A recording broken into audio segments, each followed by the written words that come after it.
Hello friends, बरायबाय Bodo Gr.4 YouTube चेनेलाव आसा खालामो नोंथांमोना बयबो मोजां दङ। दा लोगोफोर गोबां लोमजागासिनो दङ, स' बेनि थाखायनो भिडिअ खालामनो हायाखैमोन, देहायाबो थिग नङामोन। दा लोगोफोर मोनसे गोदान अफिशियेल नटिस एबा नोंथांमोननोहाय माखासे आपडेट लाना फैबाय, बेनो जाबाय ADRe Gr.3 आरो Gr.4 नि मोनसे सर्ट नटिस फैदों। आरो बे नटिसआ मानि थाखाय फैदों जों नायगोन डिटेल्सखौ। जाय नोंथांमोना चेनेलाव गोदानै फैदों, साबस्क्राइब खालामना लाबानो जाबाय। बेफोरबादि जबनि आपडेट नोंथांमोनाहाय मोनबाय थानो हागोन। दा मोनसे नटिस फैदों, मानोना जाय बिथांमोना एप्लाइ खालामनायाव ग्रिनथि खालामबाय, नोंथांमोननि थाखाय मोनसे लेटेस्ट नटिस फैदों। आरो बे नटिसखौनो गोबां नेगासिनो दंखायोमोन जे जायफ्रा मिस्टेक जादोंमोन एडमिट मोनगोन मोना गोबां गोनो गोथो जागासिनो दङ।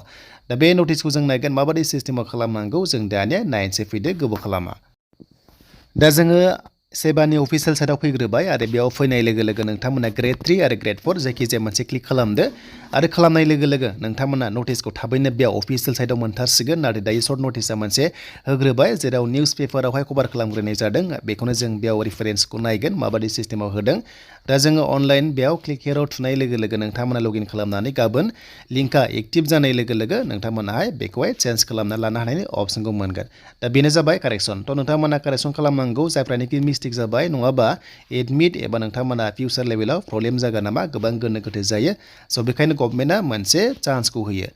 दा बेबादि मोनसे नटिसआ फैदों, नोंथांमोना बेयाव नायबानो जाबाय नै आरो बे लिंकआ एक्टिभ जासिगोन 11 AM आवहाय नोंथांमोना मोनगोन गाबोननिफ्राय एबा जानुवारि 5 निफ्राय 18 जानुवारिनि गेजेराव नोंथांमोना खालामनांगौ। Gr.3 आनो जा Gr.4 आनो जा गावबागाव साइडआव थांनानै नोंथांमोना खालामनांगोन।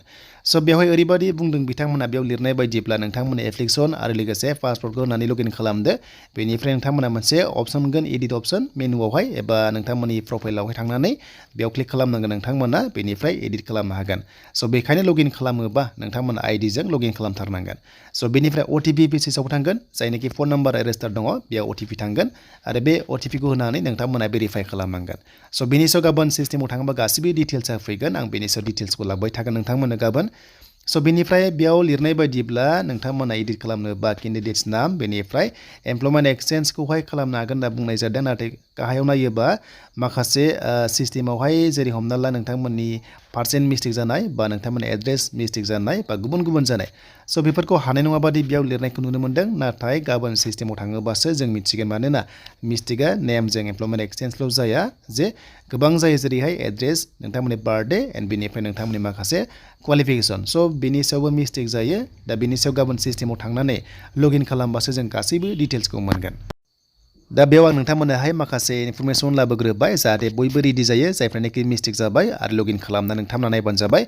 एन्ड सिगां बोसोराव मेल खालामनो हायोमोन, मेलजोंहाय हमना ला जुदि नोंथांना माबाफोर जुदि मिस्टेक जादोंबा मेल खालामनानै सापर्टिं डकुमेन्ट्सखौ हरफानांगौमोन आरो लोगोसे बिथांमोना कारेक्सन खालामनानै हरोमोन।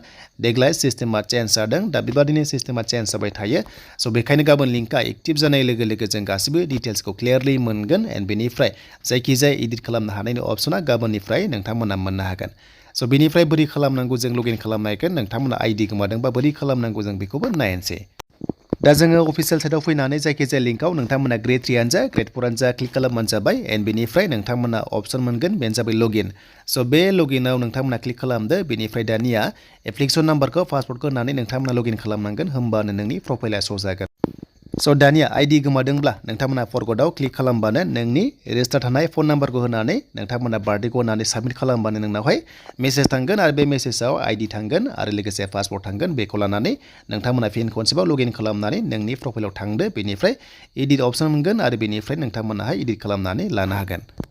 स' दानिया एग्जामनि सायाव रायलायोबा, स' बे एग्जामा नोंथांमोना मिथिगौ जे एप्रिलावहाय इलेक्सन दङ। स' बेनिफ्राय एप्रिलाव इलेक्सन दङ एन्ड बेनिफ्राय मार्चआव कड अफ कन्डाक्ट नाङो। अके, बे मोननैयाव जाखाया, अके, बे मोननैयाव जाया। स' बेनिफ्राय दायो जों नुहुरनाय बायदिबा हमना ला फेब्रुवारिया एग्जाम कन्डाक्ट खालामनायनि मोजां मान्थ, नाथाय बेयावबो एसेबां स्पिडआव जानाय नङा बादि मोनदों, मानोना आसाम पुलिसनि माखासे रिलिज जानो गोनां दङ। बे आसाम पुलिसखौ लाग्रोनो हागौ। एन्ड जुदि बेयाव जायाबा नोंथांमोननि सबसे मोजांसिन एक्सपेक्टेड मान्थआ जाबाय नोंथांमोनाहाय हमना ला मे, बेनिफ्राय जुन, बेनिफ्राय नैबे जुलाइ। अके, बे दान मोनथामनि गेजेराव ADReनि एग्जामखौहाय कन्डाक्ट खालामनो हागौ, मानोना ADReनि एग्जामा लं प्रसेस, बेखायनो नोंथांमोना एसे लेट मोनगोन बायदि। दा नुनाय बादिबा कन्डिसनखौहाय आसा खालामो नेक्स्टआव गोदानै नटिस फैथों आरो थाबैनो जायोबाथ' मोजां। आरो जेब्ला जागोन नटिस फैगोन नोंथांमोना Bodo Gr.4 इउटुब चेनेलावहाय मोनगोन। दा गाबोन एडिट खालामनाय अप्सनखौ नोंथांमोना मोनगोन, A to Z नोंथांमोनाहाय मोननो हागोन।